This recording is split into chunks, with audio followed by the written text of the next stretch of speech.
nom du Père, du Fils et du Saint-Esprit. Amen.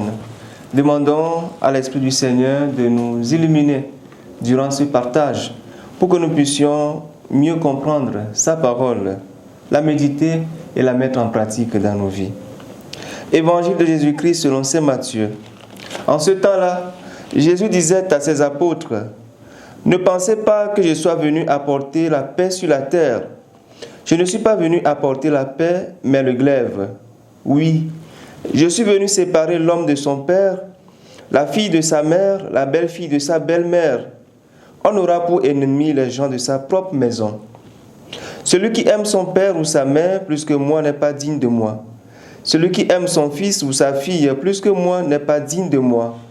Celui qui ne prend pas sa croix et ne me suit pas n'est pas digne de moi. Qui a trouvé sa vie la perdra. Qui a perdu sa vie à cause de moi la trouvera.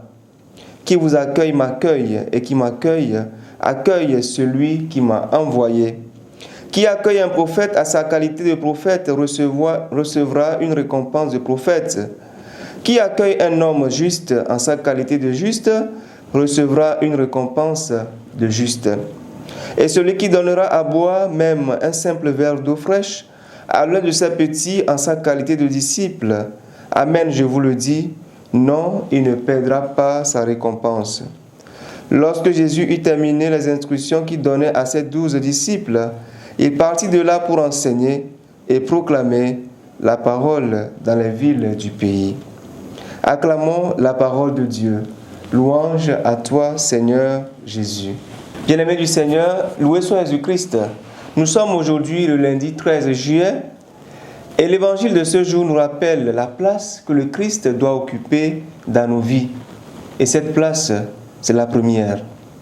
Notre amour pour le Christ doit être préférentiel. Et nous le dit, qui aime son père, sa mère, sa sœur, son fils ou sa fille plus que lui n'est pas digne de lui.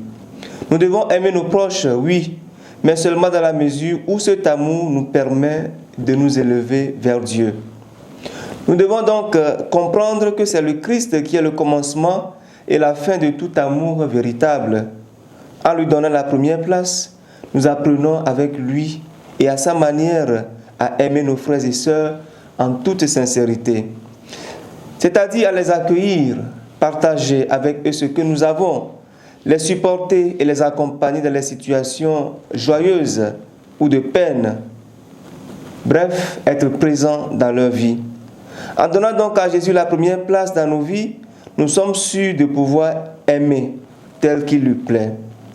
Nous sommes invités donc en ce jour à faire notre examen de conscience pour voir si nous réservons la première place à Jésus dans nos vies.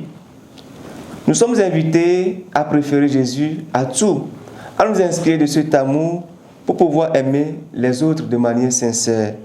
Que le Seigneur nous donne de grandir dans l'amour de son nom et nous aide vraiment aussi à aider les autres en toute ouverture. Au nom du Père et du Fils et du Saint-Esprit. Amen.